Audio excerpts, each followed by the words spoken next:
Valentine's ডের দিনকে তো অভিকের অফিস ছিল, আর তাই এখন আমি একাই যাচ্ছি বালিতে। অভিক অফিস থেকে ফেরার পথে আমাকে পিক করে নেবে, দেন আমরা যাব ডিনার ডেটে।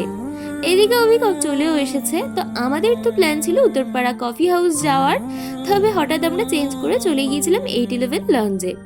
এটাও উত্তরপাড়াতেই, ওই বিশালের ওপরে 3rd ফ্লোরে। তোমরা যারা উত্তরপাড়ায় থাকো তারা তো চেনোই। আমরা না এই প্রথমবারই গেলাম, আর আমরা ফ্রন্ট সাইড সিটিং এরিয়াটা দেখেই ভেবেছিলাম যাব, তবে গিয়ে তো দেখি ওখানে বার্থডে সেলিব্রেশন হচ্ছে, তাই আমাদেরকে তো ভিতর দিকেই বসতে হয়েছিল। আর যেহেতু ফ্রন্টের অ্যাম্বিয়েন্সটা বেশি ভালো ছিল, তাই মনটা একটু খারাপ লাগছিল। তো অভিক বলছিল ওসব বাদ দিয়ে ফোকাস না করে, আমরা তো দিনটাকে স্পেশাল করার জন্য গিয়েছিলাম, তো সেদিকেই ফোকাস করছিলাম। এদিকে আমরা প্রচুর গল্প করেছি, আর এখানকার না খাওয়া দাওয়া ভীষণ ফ্রেশ আর খুব ভালো ছিল। আমাদের তো প্রত্যেকটা আইটেম দারুণ লেগেছে।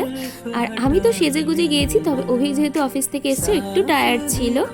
এদিকে খাওয়া দাওয়া হয়ে গেছে, আর হাতে একটু সময়ও ছিল।